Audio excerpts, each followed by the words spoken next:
जैसे कि कल एग्जाम है तो आज एक बार रिवीजन कर लेते हैं टॉप 50 मोस्ट इंपोर्टेंट सीआरपीसी क्वेश्चनों का।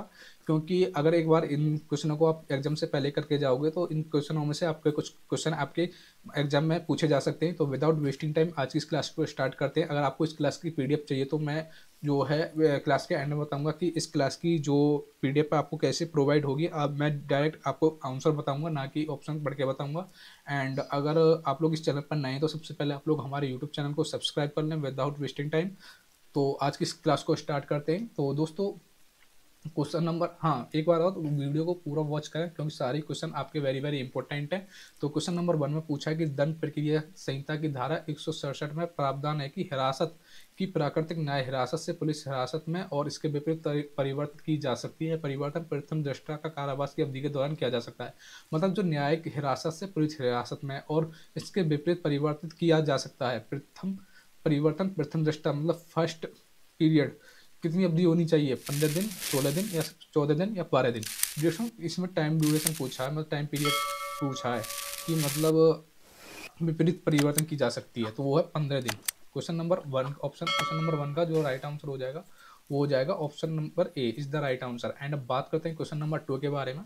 सो डियर स्टूडेंट, क्वेश्चन नंबर 2 में पूछा कि executive magistrate is empowered to grant remand under section 167 of CrPC. तो डियर स्टूडेंट, क्वेश्चन नंबर 3 में पूछा है कि निम्नलिखित में किस निर्णय के आधार पर धारा 41B को दंड प्रक्रिया संहिता में शामिल किया गया है। मतलब जो आपकी जो 41B है दंड प्रक्रिया संहिता, इस किसके आधार पर, किस निर्णय, किसको कौन से केस के आधार पर किया गया है, तो वो किया गया डी के वासु वर्सेस पश्चिम बंगाल। तो क्वेश्चन नंबर 3 का जो राइट आंसर हो जाएगा ऑप्शन नंबर डी।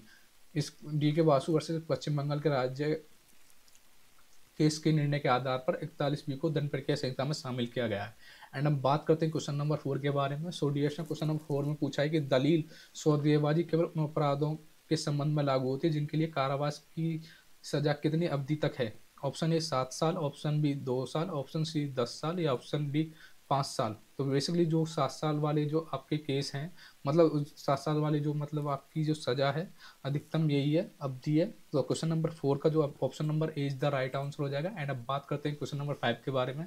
तो डियर स्टूडेंट, क्वेश्चन नंबर 5 में पूछा है कि अग्रिम जमानत देने का ऑपरेटिव आदेश ऑपरेटिव बन जाता है, कब बन जाता है, तो ये डियर स्टूडेंट गिरफ्तारी पर बन जाता है। तो क्वेश्चन नंबर 5 का option number A is the right answer हो जाएगा, ऑन अरेस्ट। एंड अब बात करते हैं क्वेश्चन नंबर 6 के बारे में। So dear student, question number 6 में पूछा है कि एक कार्यकारी मजिस्ट्रेट को आदतन अपराधियों से अच्छा व्यवहार रखने के लिए सुरक्षा की आवश्यकता हो सकती है, जो अधिकतम अधिक से अधिक कितने अवधि के लिए नहीं है, मतलब कितनी अवधि के लिए नहीं है।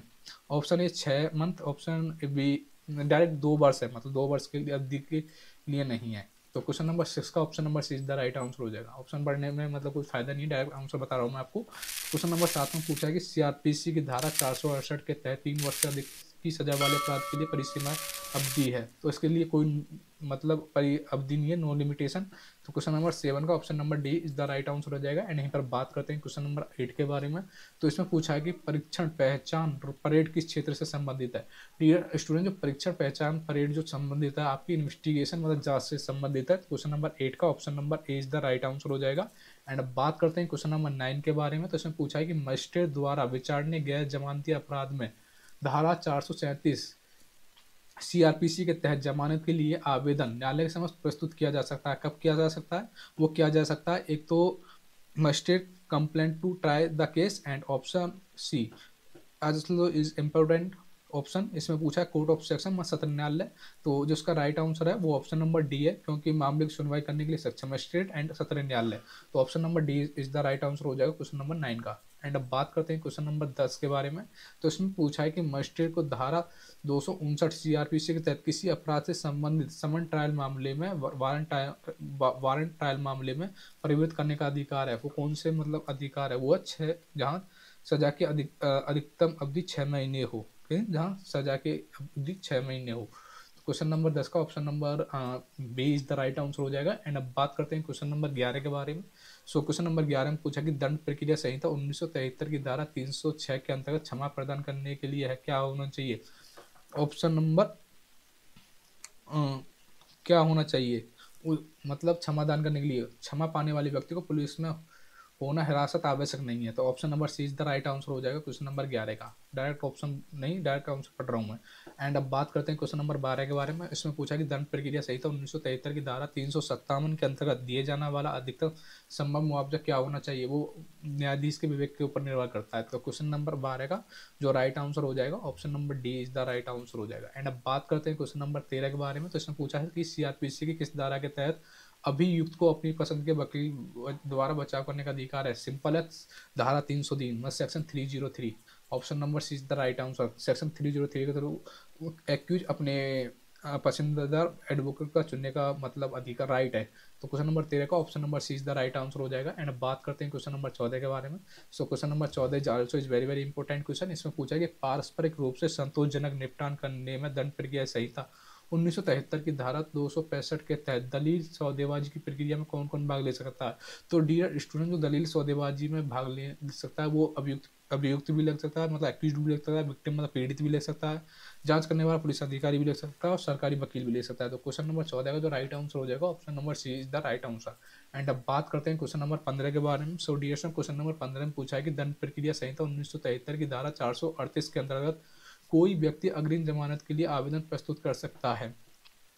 तो कहाँ कर सकता है डियर स्टूडेंट, वो कर सकता है सत्र न्यायालय या उच्च न्यायालय के समक्ष गैर जमानती अपराध के लिए। तो क्वेश्चन नंबर 15 का जो राइट आंसर हो जाएगा option number C is the right answer हो जाएगा।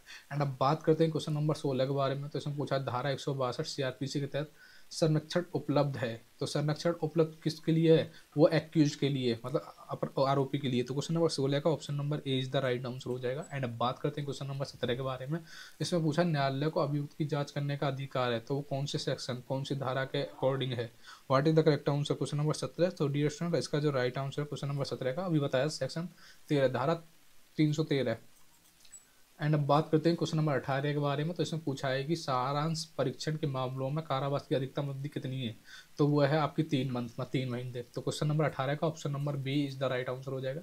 एंड अब बात करते हैं क्वेश्चन नंबर 19 के बारे में। तो इसमें पूछा है क्वेश्चन नंबर 19 में डियर स्टूडेंट कि निम्नलिखित में कौन सा वर्ग की आपराधिक अदालतें सीआरपीसी के अंतर्गत मौजूद नहीं है, मतलब कौन सी, हाँ, किस वर्ग की आपराधिक अदालतें सीआरपीसी के अंतर्गत नहीं है, वो है आपकी सिविल जज की अदालतें।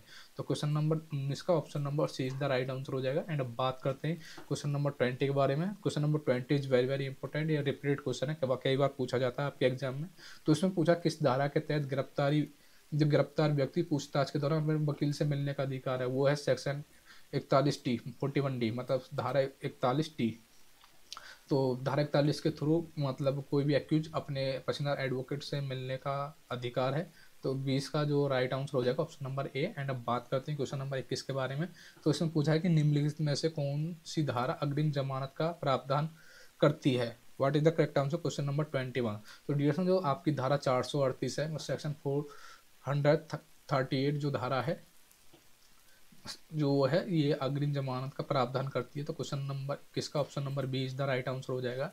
एंड अब बात करते हैं क्वेश्चन नंबर 22 के बारे में। इसमें पूछा कि सीआरपीसी की किस धारा के तहत अदालत अपराध के पीड़ितों को मुआवजा देने का आदेश दे सकती है। What is the correct answer, question number 22। तो डियर स्टूडेंट, जो सेक्शन आपके 357 है, ये इसके अकॉर्डिंग जो आपकी अदालत है अपराध के पीड़ितों को मुआवजा देने का आदेश दे सकती है। तो क्वेश्चन नंबर 22 का option number A is the right answer हो जाएगा। एंड अब बात करते हैं क्वेश्चन नंबर 23 के बारे में। तो इसमें पूछा क्वेश्चन नंबर 23 में कि सीआरपीसी कौन सी धारा मजिस्ट्रेट द्वारा अपराधों को संज्ञान से संबंधित है। जो डियर स्टूडेंट, जो अपराध से कौन सा, हाँ, जो अपराध के संज्ञान से संबंधित है, मजिस्ट्रेट द्वारा अपराध के संज्ञान से संबंधित है, वो है आपकी डियर स्टूडेंट सेक्शन 190, मतलब धारा 190। एंड अब बात करते हैं क्वेश्चन नंबर 24 के बारे में। तो इसमें पूछा है कि सीआरपीसी की कौन सी धारा पुलिस को संज्ञेय मामलों में प्रथम सूचना रिपोर्ट मतलब एफआईआर दर्ज करने का आदेश देती है। ये वेरी वेरी इंपॉर्टेंट है क्वेश्चन नंबर 24। इसमें पूछा है कि सीआरपीसी की कौन सी धारा पुलिस को संज्ञेय मामलों में प्रथम सूचना रिपोर्ट मतलब एफआईआर दर्ज करने का आदेश देती है। तो वेरी वेरी इंपॉर्टेंट है, ये तो सभी को पता चाहिए। धारा 154 section 154 option number is the right answer हो जाए क्वेश्चन नंबर 24 का। एंड अब बात करते हैं क्वेश्चन नंबर 25 के बारे में। तो इसमें पूछा कि सीआरपीसी की किस धारा के तहत न्यायालय मुकदमे के द्वारा अभियुक्त से पूछताछ कर सकता है, मतलब कौन सी धारा के थ्रू जो न्यायालय है वो अभियुक्त से पूछताछ कर सकता है। What is the correct answer, question number 25 very important है। Section 313 313। Option number B is the right answer हो जाए क्वेश्चन नंबर 25। एंड अब बात करते हैं क्वेश्चन नंबर 26 के बारे में। तो इसमें पूछा है कि सीआरपीसी कौन सी धारा मजिस्ट्रेट द्वारा स्वीकारोगित और बयान दर्ज करने से संबंधित है, वो धारा 164। एंड अब बात करते हैं क्वेश्चन नंबर 27 के बारे में। तो इसमें क्वेश्चन नंबर 27 में पूछा है किसी मामले में यह साबित हो जाता है कि अभियुक्त फरार हो गया है और उसे तुरंत गिरफ्तार करने का कोई संभावना नहीं है, दंड प्रक्रिया संहिता 1923 की किस धारा के अनुसार, दंड प्रक्रिया संहिता की किस धारा के अनुसार शिकायत किए गए अपराध के लिए ऐसे व्यक्ति पर मुकदमा चलाने के लिए सक्षम न्यायालय उसकी अनुपस्थिति में अभियोजन के पक्ष की ओर से पेश किए गए गवाह यदि कोई हो की जांच कर सकता है, वो कर सकता है सेक्शन 299 के थ्रू। कितने? सेक्शन 299 के थ्रू, 299 धारा 299। क्वेश्चन नंबर 27 का जो राइट आंसर हो जाएगा option number A. Question number 28 is answer important. Question number 28 में पूछा है कि पुलिस रिपोर्ट पर दर्ज मामले में अभियुक्त को मजिस्ट्रेट के समक्ष लाया जाता है। यदि मजिस्ट्रेट को लगता है कि अपराध केवल सत्र न्यायालय द्वारा विचारणीय है तो दंड प्रक्रिया संहिता 1973 किस धारा के अंतर्गत उस मामले को सत्र न्यायालय को सौंपेगा। मतलब मजिस्ट्रेट के सामने कोई मामला केस आया और वो मजिस्ट्रेट को ये लगता है कि मतलब वह जो केस है वो सत्र न्यायालय के लिए विचारणीय है, तो वह किस धारा के थ्रू उस मामले को सत्र न्यायालय को सौंपेगा। What is the correct answer question number 28, वो करेगा धारा 209 के थ्रू, सेक्शन 209 के थ्रू। एंड अब बात करते हैं क्वेश्चन नंबर 30 के बारे में। तो इसमें पूछा है कि सीआरपीसी की कौन सी धारा सारांश परीक्षण की परिभाषा को परिलक्षित करती है। तो डिएक्शन वो करती है सेक्शन 260, मतलब धारा 260। एंड अब बात करते हैं क्वेश्चन नंबर 31 के बारे में। तो इसमें पूछा किस धारा के तहत गिरफ्तार व्यक्ति पूछताछ के दौरान अपने वकील को मिलने का मांग कर सकता है। वेरी इंपॉर्टेंट है, वेरी इजी है, धारा 41D। एंड अब बात करते हैं क्वेश्चन नंबर 32 के बारे में। इसमें पूछा सीआरपीसी की धारा 142 मुख्य रूप से किससे संबंधित है। तो ये है निषिद्धा, मतलब prohibited orders. Option number B is the right answer हो जाए क्वेश्चन नंबर 32 का। एंड अब बात करते हैं क्वेश्चन नंबर 36 के बारे में। तो इसमें पूछा है कि सीआरपीसी की धारा 437 का उद्देश्य क्या है। तो वह गैर जमानती अपराधों में जमानत प्रदान करना। Option number C is the right answer हो जाएगा question number 33, grant of bail in non available offence. Question number 33 का option number C is the right answer हो जाएगा। एंड अब बात करते हैं क्वेश्चन नंबर 34 के बारे में। इसमें पूछा यदि जांच पूरी नहीं है तो सीआरपीसी के तहत एक विचाराधीन कैदी को अधिकतम कितनी अवधि तक हिरासत में रखा जा सकता है। तो ड्यूरेशन अधिकतम सजा का आधा, मतलब कोई सजा है उसका मतलब आधा। एंड अब बात करते हैं क्वेश्चन नंबर 35 के बारे में। इसमें पूछा है कि सीआरपीसी कौन सी धारा मजिस्ट्रेट के समक्ष बयान और एक वालिया बयान दर्ज करने की अनुमति देती है। क्वेश्चन नंबर 35 में पूछा है डियर स्टूडेंट कि सीआरपीसी कौन सी धारा मजिस्ट्रेट के समक्ष बयान और इकबालिया बयान दर्ज करने की अनुमति देती है। तो वो देती है धारा 164। एंड अब बात करते हैं क्वेश्चन नंबर 36 के बारे में। तो इसमें पूछा क्वेश्चन नंबर 36 में सीआरपीसी किस धारा के तहत मजिस्ट्रेट पत्नी बच्चे माता पिता के भरण पोषण के आदेश दे सकता है। वेरी इजी क्वेश्चन है ये तो, धारा 125 के थ्रू। एंड अब बात करते हैं क्वेश्चन नंबर 37 के थ्रू। इसमें पूछा है कि सीआरपीसी कौन सी धारा बरी होने के मामले में अपील की अनुमति देता है। वो देता है धारा 378। एंड अब बात करते हैं क्वेश्चन नंबर 38 के बारे में। इसमें पूछा शांति भंग करने के आरोप में पकड़े जाने पर किसी व्यक्ति को किस धारा के तहत निवारक प्रावधानों के तहत हिरासत में लिया जा सकता है। तो डीएक्स को लिया जाता है धारा 110 के थ्रू। एंड इसमें पूछा क्वेश्चन नंबर 39 में कि सीआरपीसी किस धारा के तहत सत्र न्यायालय को किसी दोषी को आजीवन कारावास की सजा दे सकता है। किसी दोषी को न्यायालय जो है आजीवन कारावास की सजा दे सकता है। सीआरपीसी कौन सी धारा है। तो डियर स्टूडेंट वो सीआरपीसी की धारा है आपकी धारा 28। एंड अब बात करते हैं क्वेश्चन नंबर 40 के बारे में। तो डियर स्टूडेंट क्वेश्चन नंबर 40 में पूछा है कि किस मामले में सर्वोच्च न्यायालय ने माना कि अग्रिम जमानत से संबंधित सीआरपीसी की धारा 438 को संयम से और साधारण परिस्थितियों में लागू किया जाना चाहिए।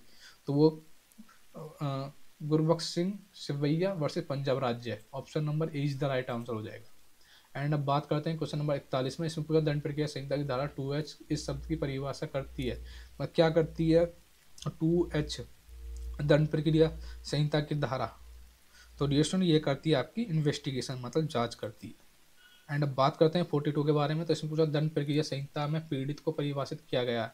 तो वो क्या है धारा section 2WA। Option number B is the right answer हो जाएगा क्वेश्चन नंबर 42 का। एंड अब बात करते हैं क्वेश्चन नंबर 43 के बारे में। तो इसमें पूछा है कि जो वारंट मामले में दंड प्रक्रिया संहिता की धारा 2S के तहत मृत्यु दंड, आजीवन कारावास या निम्नलिखित अवधि के कारावास से दंडनीय अपराध में साबित उससे संबंधित मामले के रूप में परिभाषित किया गया है। क्या किया गया है? तो डियर स्टूडेंट, वो किया गया है आपका 2 वर्ष से अधिक वाले मामले में।